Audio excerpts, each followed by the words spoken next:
In this devout Catholic country, typhoon survivors are filling damaged churches, looking not only for shelter, but solace.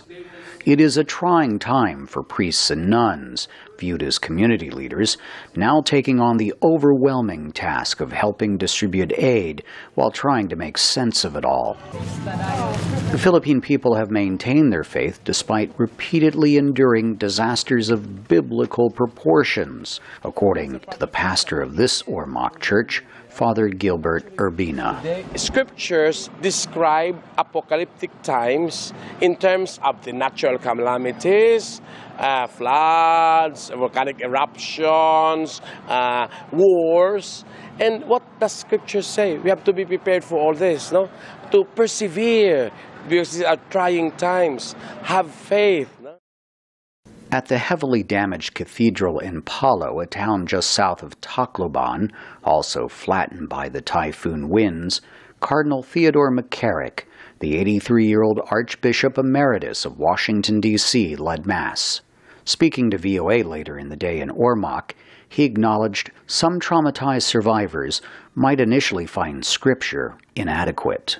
I think it is probably not right at the beginning, because at the beginning everyone's hurting so, and they've lost so many people, they've lost so many friends and family, and they don't know, why is God doing this to us? Well, in a real sense we say it's not that God is doing this to us, it's that He's allowing these things to happen, probably for a greater cause.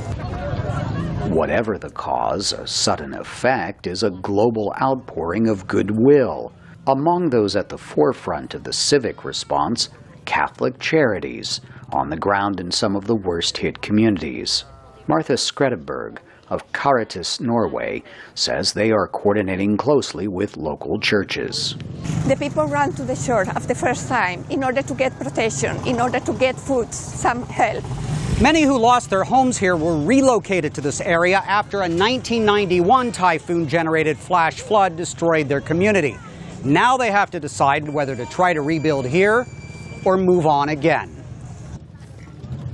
With her grandchildren hovering about, a 72-year-old widow, Demetria Omega, is hoping to sell some fruit and vegetables. She borrowed $25 to start a modest store in what remains of her residence. Most of her home blew away in the storm. I do not even have a place to lie down to sleep. I have to sleep sitting. I move aside my fruit and vegetables and place on the stand a mat that I use as my roof during the day. Hers is one of 5,000 households. The priest at the damaged church down the road now struggles to provide the barest necessities for body and soul. Steve Herman, VOA News, Ormoc, in the Philippines.